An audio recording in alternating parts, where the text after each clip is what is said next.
Hello students, once again welcome back to your one and only most trusted Gyanjyoti coaching centre. তো students তোমাদের সেমিস্টারে first semester তোমাদের university অধীনস্থ যাদের ENVS অর্থাৎ এনভায়রনমেন্টাল স্টাডিজ অর্থাৎ মানে যেটা বেঙ্গলি হচ্ছে পরিবেশ বিদ্যা যাদের রয়েছে, তোমরা সবাই জানো তোমাদের কিন্তু পরীক্ষাতে এমসিকিউ আসবে, ঠিক আছে? এবং আমি এমসিকিউ এর ক্লাসগুলো কিন্তু ধারাবাহিকভাবে নিয়ে আসছি, ঠিক আছে? লেসন নাম্বার 1 থেকে অনেকগুলো পার্ট কিন্তু গেছে তোমাদের এমসিকিউ এর উপর। লেসন নাম্বার 2 থেকে কিন্তু এটা আজকে আমাদের পার্ট 6 ভিডিও, ঠিক আছে?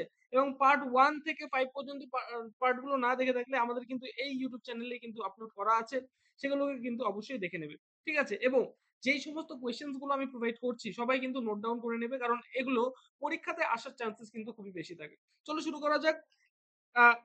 কোয়েশ্চেন নাম্বার 51 থেকে, কারণ হচ্ছে কোয়েশ্চেন নাম্বার 50 পর্যন্ত কিন্তু আমি আগে আপলোড করে দিয়েছিলাম, ঠিক আছে? চলো শুরু করা যাক। নিম্নোক্ত নিম্ন কোনটি ভারতের মিষ্টি জলের প্রধান উৎস হিসেবে সর্বাধিক ব্যবহৃত হয়? বি নাম্বার অফ অ্যান্সার সেটা হচ্ছে ভৌমজল। নাম্বার 52, নর্মদা বাঁচাও আন্দোলন কোন বাঁধ প্রকল্পটির সাথে যুক্ত? এ নাম্বার অফ অ্যান্সার সেটা হচ্ছে সর্দার সরোবর, ঠিক আছে?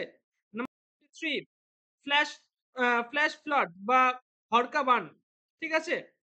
বলা হয় ডি নাম্বার অফ অ্যান্সার সেটা হচ্ছে যখন অল্প সময়ে হঠাৎ অত্যাধিক পরিমাণে বৃষ্টিপাতের কারণে পরিমাণে জল খাতে প্রবাহিত হয়, তখন সেটাকে বলা হচ্ছে ফ্ল্যাশ ফ্লড বা হরকা বান।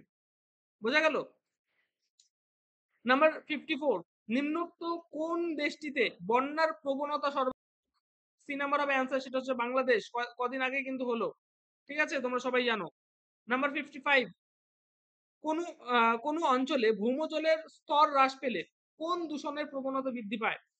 বি নাম্বার অফ অ্যান্সার সেটা হচ্ছে আর্সেনিক দূষণ।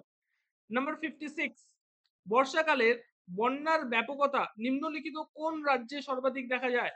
এ number of answer Bihar.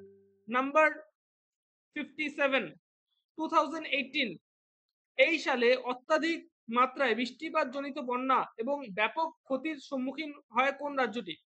C number of answer সেটা হচ্ছে গুজরাট। নাম্বার 58, 2013 এই সালটিতে কোন পার্বত্য রাজ্যে অত্যাধিক বৃষ্টিপাত জনিত হরকা বান এর ফলে প্রচুর জীবন ও সম্পত্তি হানি ঘটে? সি নাম্বার অফ অ্যান্সার সেটা হচ্ছে উত্তরাখণ্ড। নাম্বার 59, কোন অঞ্চলে বৃষ্টিপাতের পরিমাণ স্বাভাবিকভাবে স্বাভাবিক সরি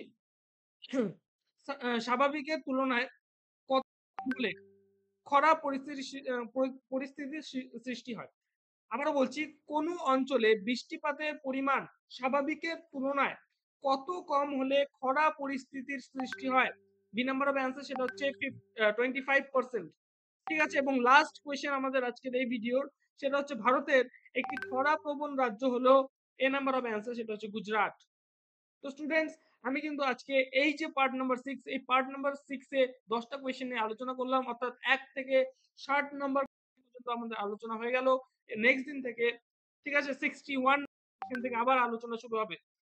এই ভিডিওগুলোকে দেখার জন্য আবারও যখন আমি এই ভিডিওর পরবর্তী ভিডিওটা আপলোড করব, সেই ভিডিওর নোটিফিকেশন সবার প্রথমে পেতে অবশ্যই যোগাযোগ করো জ্ঞানজ্যোতি কোচিং সেন্টারের এই যে অফিশিয়াল ইউটিউব চ্যানেল, এবং এই ইউটিউব চ্যানেলে তোমরা সাবস্ক্রাইব করতে পারো, পাশে থাকা বেল আইকনটি হিট করতে ভুলবে না, কারণ আমরা এই ইউটিউব চ্যানেলে কিন্তু তোমাদের জন্য ভ্যালুয়েবল কন্টেন্টস কিন্তু নিয়ে আসতে থাকি। এছাড়াও আমাদের সাথে অনলাইনে যুক্ত হতে চাইলে, এই নোটস পত্রগুলো পেতে চাইলে এবং সাজেশন গুলো পেতে চাইলে অবশ্যই যোগাযোগ করো জ্ঞানজ্যোতি কোচিং সেন্টারের অফিসিয়াল দুটো হেল্পলাইন নাম্বার, সেটা হচ্ছে 7076398606 নাম্বার অথবা 6295916282 নাম্বার। দুটো নাম্বারে তোমরা যোগাযোগ করতে পারো। এছাড়া আমাদের অফিসিয়াল ওয়েবসাইট ভিজিট করতে পারো, যেখানে তোমাদের মানে আমরা কিন্তু প্রতিনিয়ত ব্লগস গুলো আপলোড করতে থাকি, ঠিক আছে? ওয়েবসাইটের ইউআরএল হচ্ছে www.gyanjoti জ্ঞানজ্যোতি.info, ঠিক আছে? জ্ঞানজ্যোতি.info দিয়ে যদি তোমরা সার্চ করো, অবশ্যই কিন্তু আমাদের ওয়েবসাইট যে রয়েছে অফিসিয়াল ওয়েবসাইট, সেই ওয়েবসাইটে কিন্তু তোমরা পৌঁছে যাবে। দেখা হচ্ছে আর একটা নতুন ভিডিওতে, নতুন কোনো till then, keep learning, keep exploring. Thank you so much.